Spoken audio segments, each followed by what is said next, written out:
open your hymn book to page 304. I'm not going to tell you to sing this morning. We'll get to that at some point in time in the not too distant future. But in your mind's eye, as you read the words of this song, I encourage you to just imagine and see yourself singing these songs. Easter will raise your voices. Truly, it is a wonderful celebration today. Jonathan?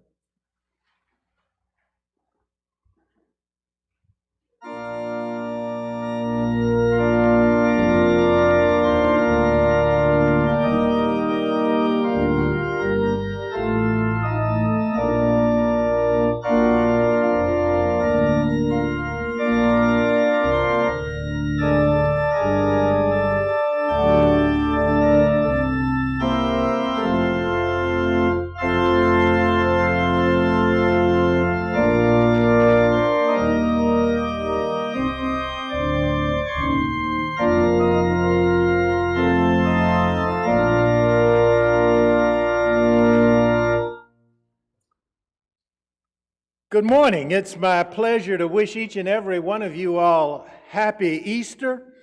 We come today to celebrate the risen Christ. And before I do anything else, I just want to say, if you've got your calendars, mark them for April 17th next year. We had a phenomenal time this morning at our sunrise service. And if you mark your calendars, we're going to do it again next year at about the same time. So please mark your calendars for that. It's my privilege and my pleasure to welcome each and every one of you to this service of worship. For those of you who are joining us via the internet, we welcome you as well. And our prayer is that you would have a blessing from this time as we share together. Let us pray. Most gracious and eternal God, as we come this day to celebrate the resurrection of our Savior Jesus Christ, to lift you up in worship, our prayer is that you would pour out your Holy Spirit on us, that we might worship you in spirit and in truth, because we know that when the praises go up, the blessings come down. This is our prayer, and we ask it in Christ's name. Amen. I'm going to share with you this morning from the Apostles' Creed. If you want to follow along, it's on page 881 in the hymn book.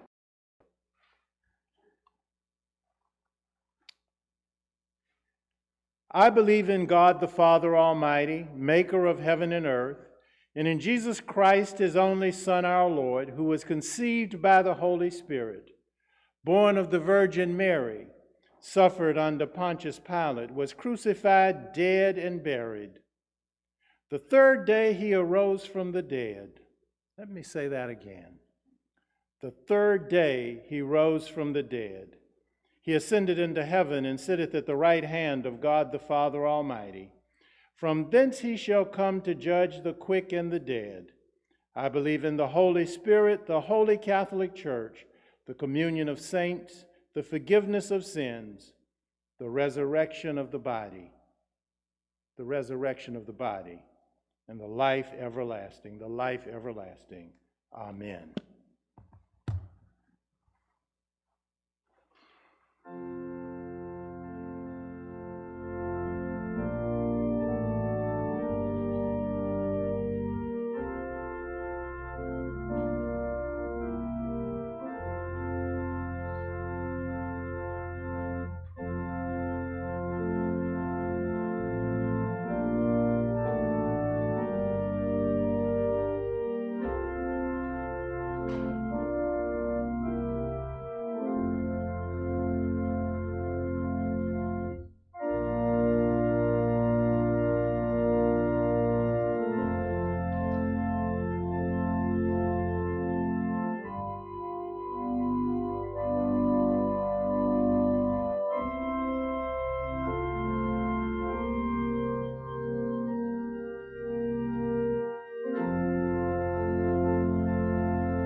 As we come to this time of prayer, I'd ask that we just take a moment of silence to center ourselves and to lift up to God those things that are on our heart.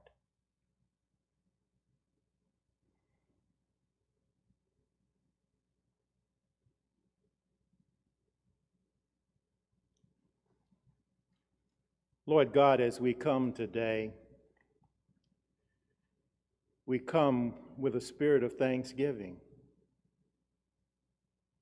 We thank you that the tomb is empty and that we serve a risen Lord.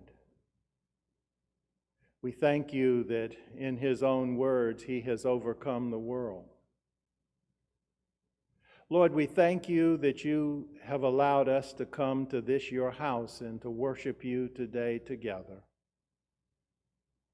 And we thank you for all of the wonderful things that you've done in our lives. We thank you that you've poured out your knowledge and your wisdom into those who have developed the vaccines that will help us get to the end of this pandemic.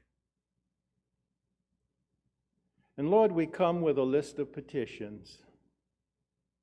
We come asking that you might bring an end to the divisiveness that we experience in this country.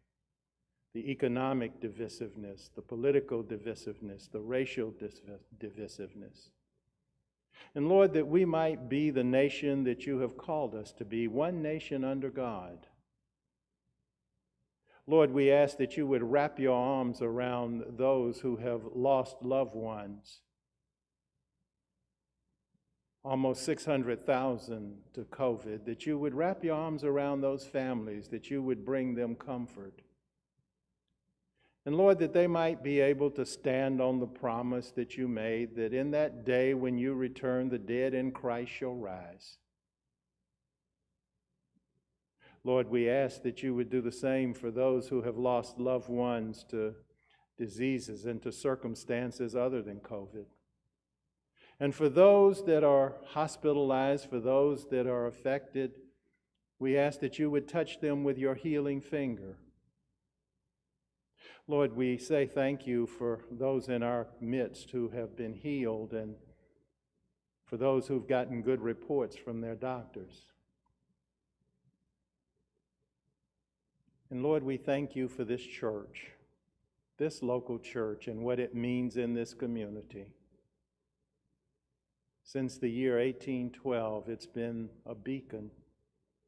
And we ask that you would empower and continue it as that beacon in this community, sharing the good news of the risen Christ. And we pray now the words that he led. Our Father who art in heaven, hallowed be thy name. Thy kingdom come, thy will be done, on earth as it is in heaven. Give us this day our daily bread, and forgive us our trespasses, as we forgive those who trespass against us. And lead us not into temptation, but deliver us from evil.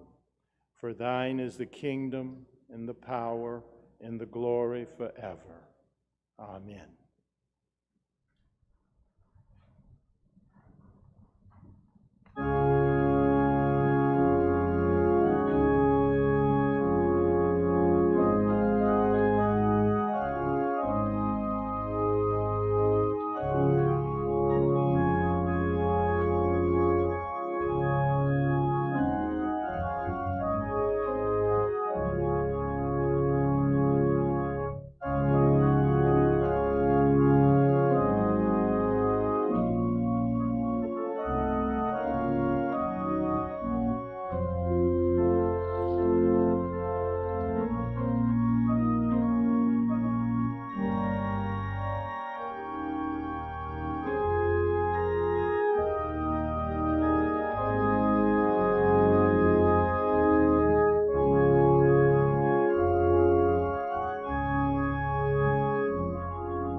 As we prepare for Holy Communion, I've asked Kathy Sullinger to come and help me with the liturgy. You can follow along with us if you'd like to on page 12 in the hymn book.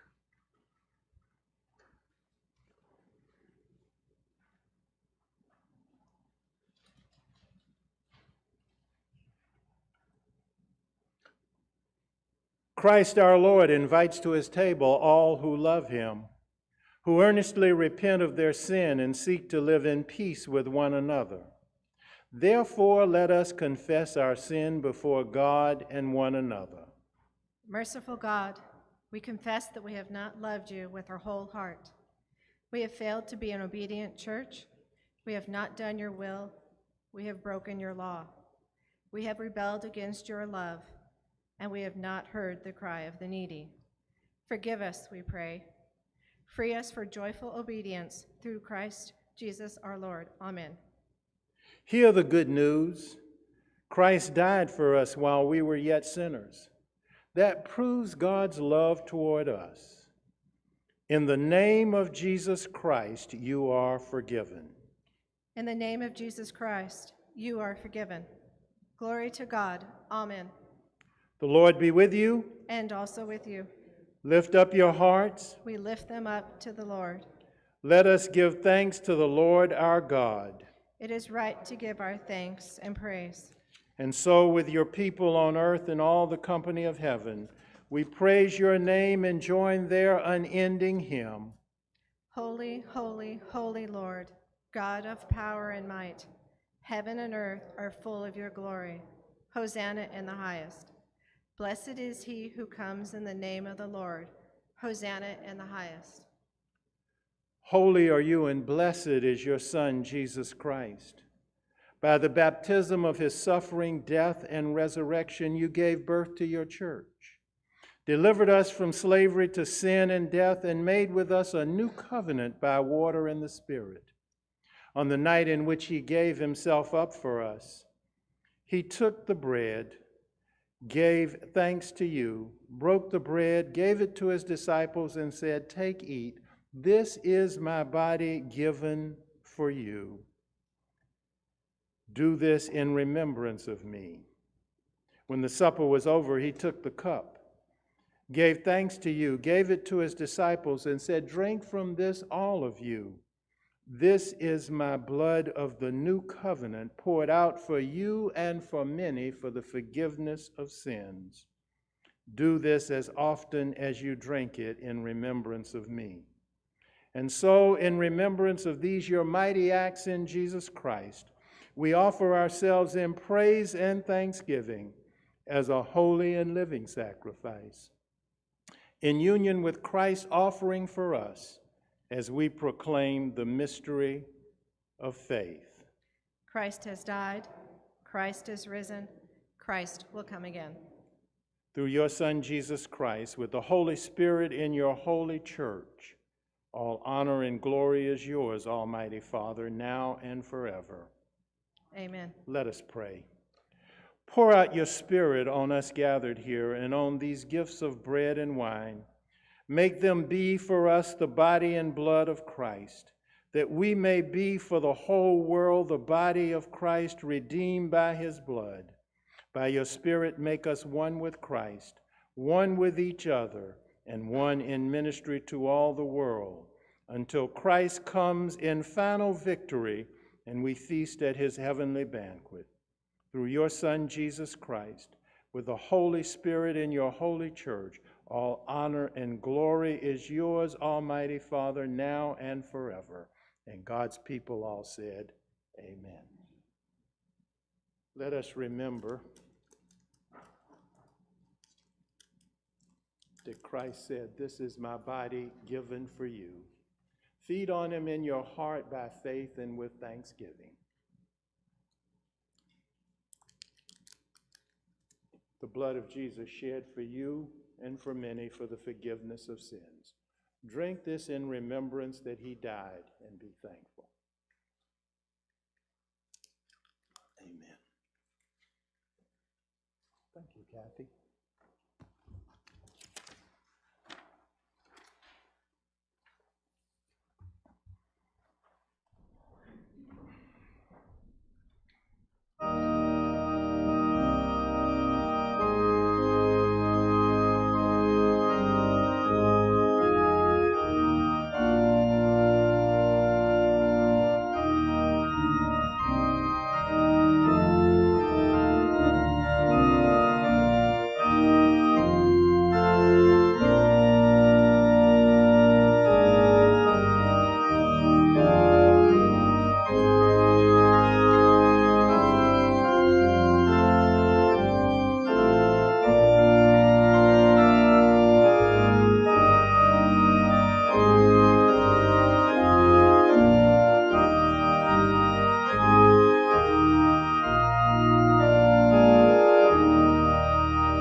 Our scripture reading today comes from Paul's letter, the first letter to the church at Corinth, and I'll be reading in the 15th chapter, the 3rd through the 5th verses, and then the 12th through the 26th verses. And hear what the apostle writes.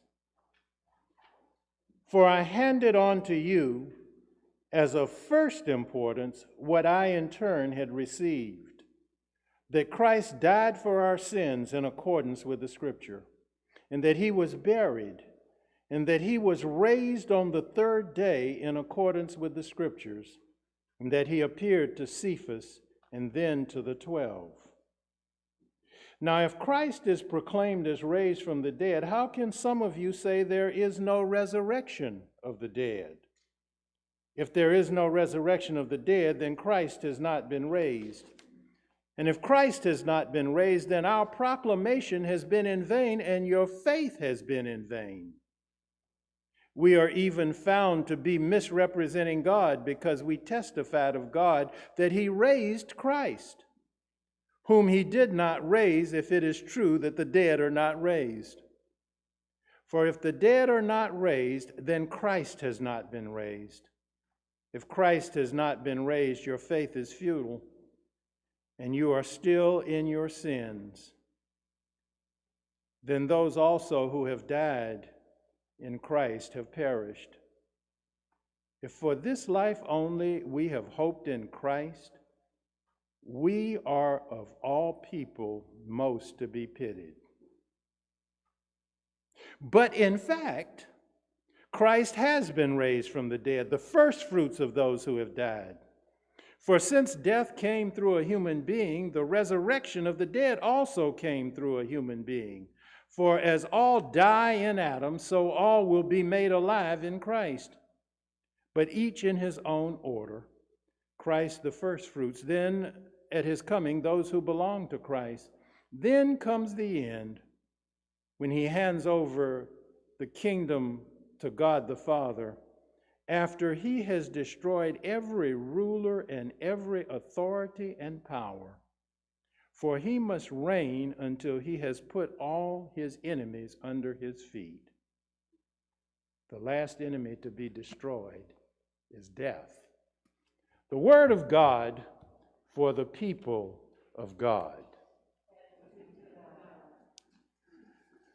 This morning, as we gathered outside on the lawn, I shared a message with those gathered about the power message that the empty tomb speaks, the transforming power of a risen Savior.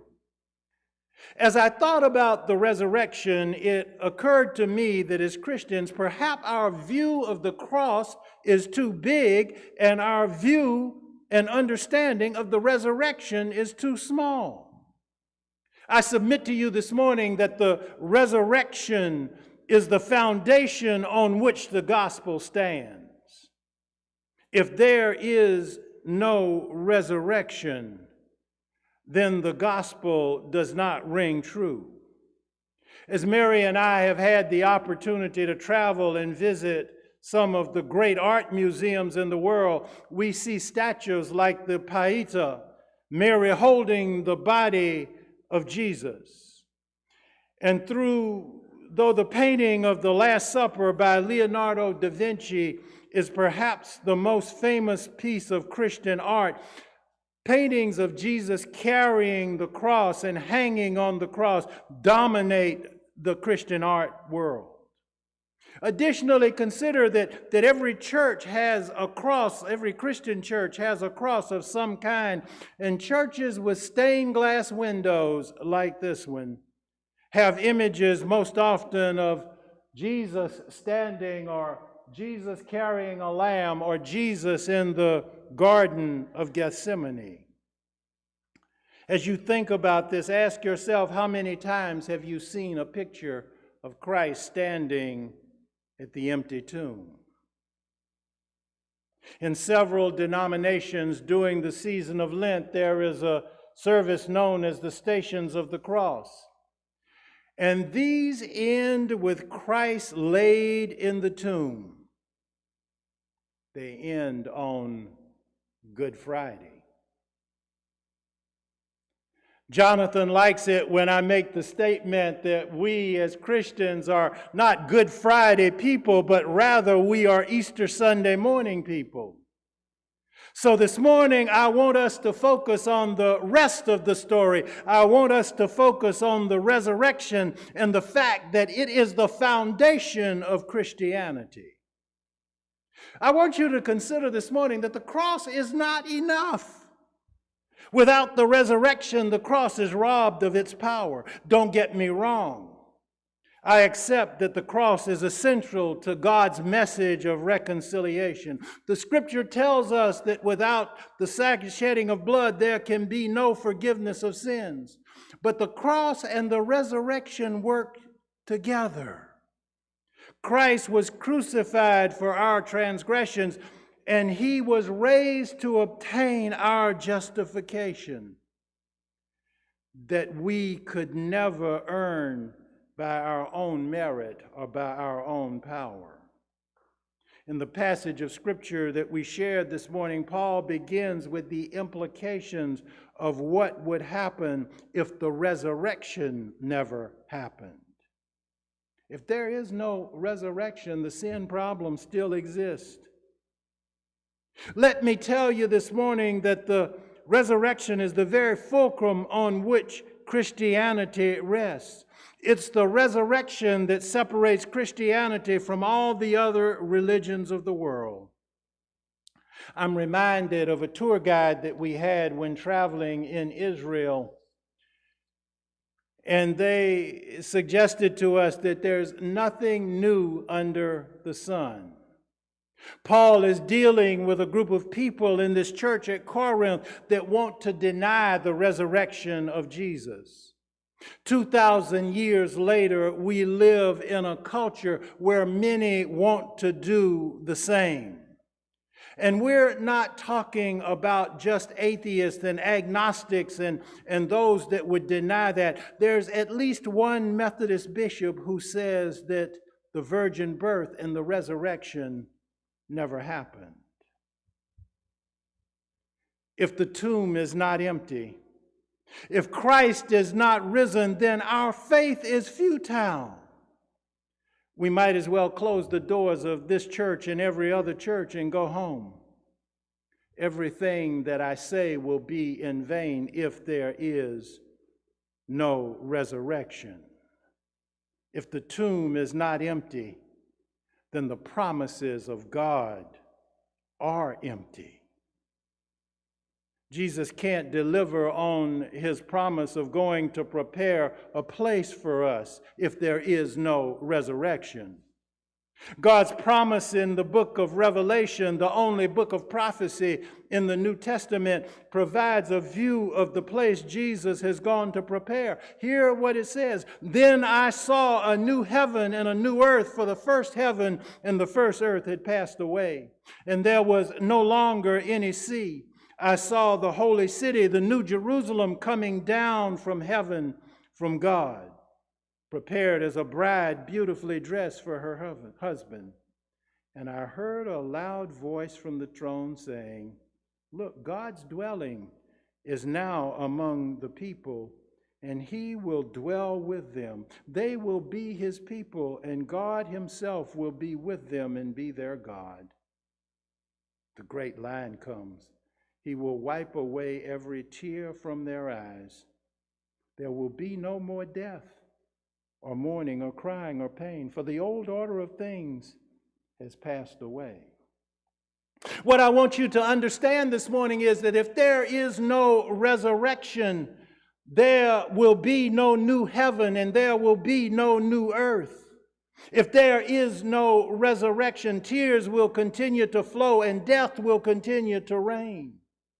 Let me say it again, the resurrection is the truth on which everything else hinges. Without the words of resurrection, the words of King Solomon in the book of Ecclesiastes ring true. Meaningless, meaningless, utterly meaningless. Everything is meaningless. I have seen all the things that are done under the sun, and all of them are meaningless, a chasing of the wind. Our scripture reading this morning began with these words: "For what I received, I passed on to you as of first importance, that Christ died for our sins according to the Scriptures, that he was buried, that he was raised on the third day according to the Scriptures." After going through the implications of no resurrection, Paul emphatically makes the statement, "But in fact, Christ has been raised from the dead." My brothers and sisters, that fact changes everything. Paul continues, not only has Christ been raised from the dead, but that he is the first fruits of those who have died. And that's good news. That's the message of an empty tomb and a risen Christ. He is the first fruits, and we are the fruits that come after Jesus. One of my favorite authors, you all know, is C.S. Lewis, and he says this of the resurrection: "Christ's achievement in rising from the dead is the first event of its kind in the whole history, not of the world, in the whole history of the universe. He is the first fruits, the pioneer of life.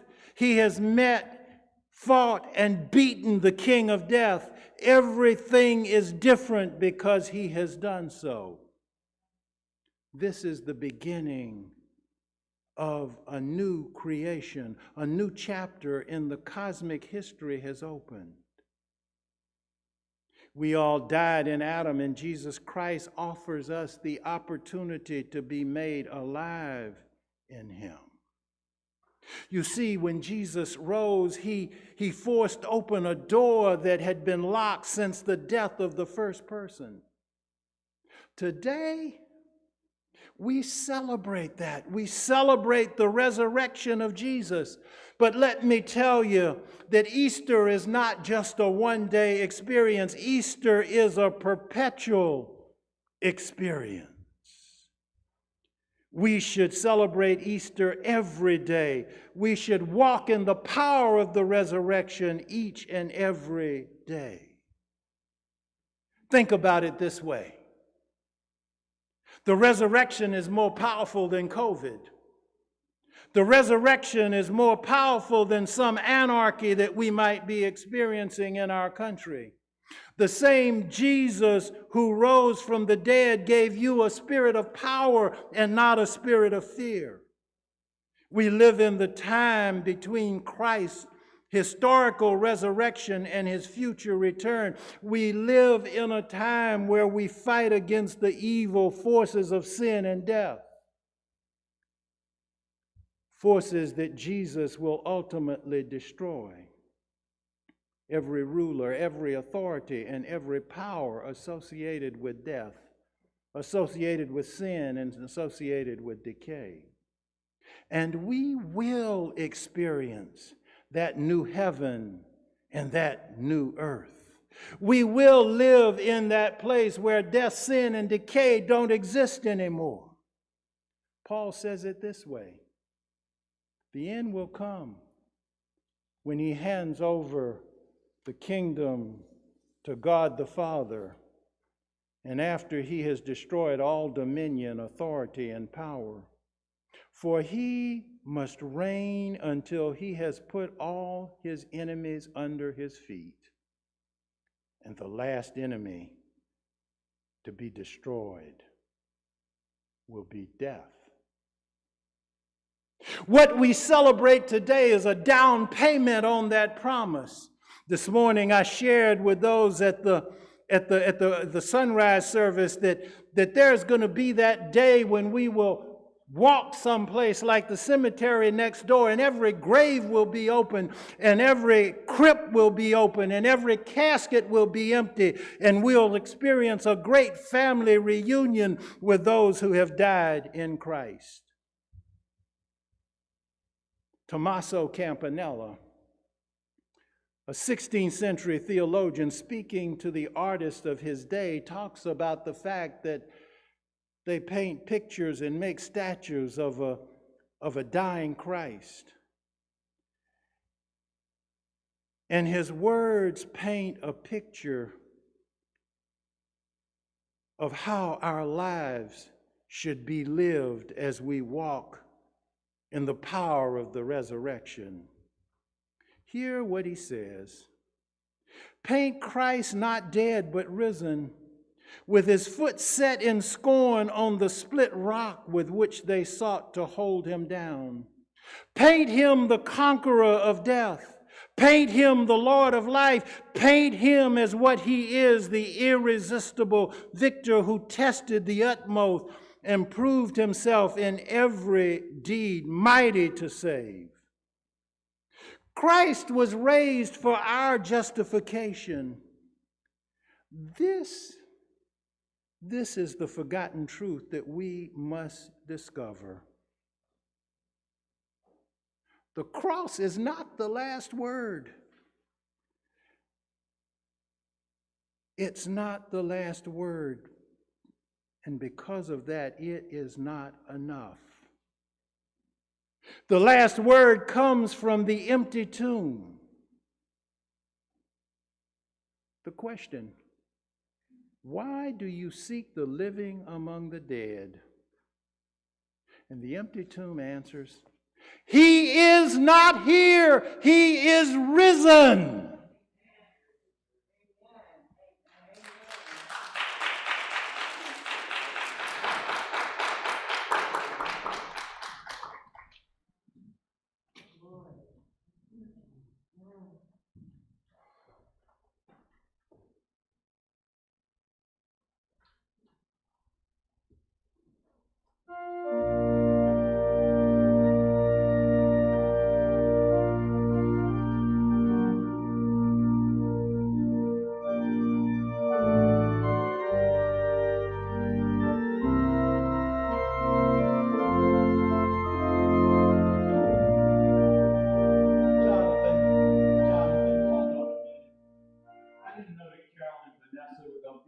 But I'm going to ask them, and I'm putting them on the spot, I know, but would you come up and sing this, He Lives? Can I ask you to do that? Thank you.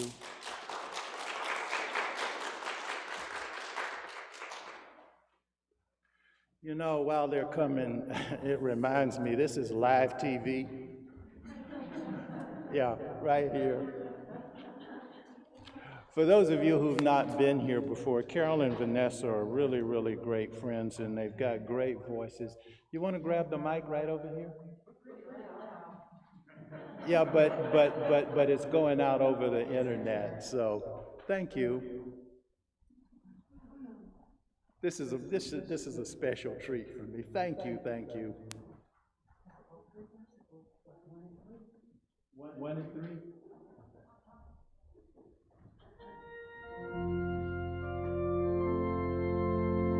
She said back up a little bit. I serve a risen Savior, He's in the world today. I know that He is living, whatever foes may say. I see His hand of mercy, I hear His voice of cheer, and just the time I need Him, He's always near. He lives, Christ Jesus lives today. He walks with me and talks with me along life's narrow way. He lives, salvation to impart. You ask me how I know He lives. He lives within my heart. Rejoice, rejoice, O Christian, lift up your voice and sing eternal hallelujahs to Jesus Christ the King, the hope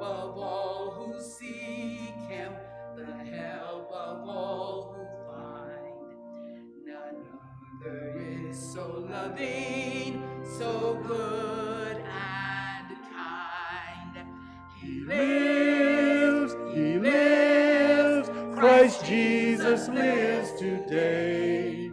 He walks with me and talks with me along life's narrow way. He lives, salvation to impart. You ask me how I know He lives. He lives within my heart. Hallelujah. Hallelujah. Want you. Yes, sir.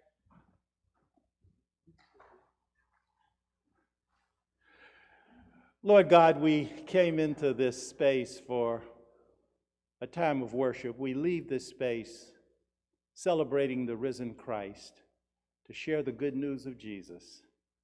And we go with your peace. We go with your power. And we go in the sweet communion of your Holy Spirit, both now and forever. Amen.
I say to you, remember those on our prayer list and go in peace in the power of the risen Savior. Amen.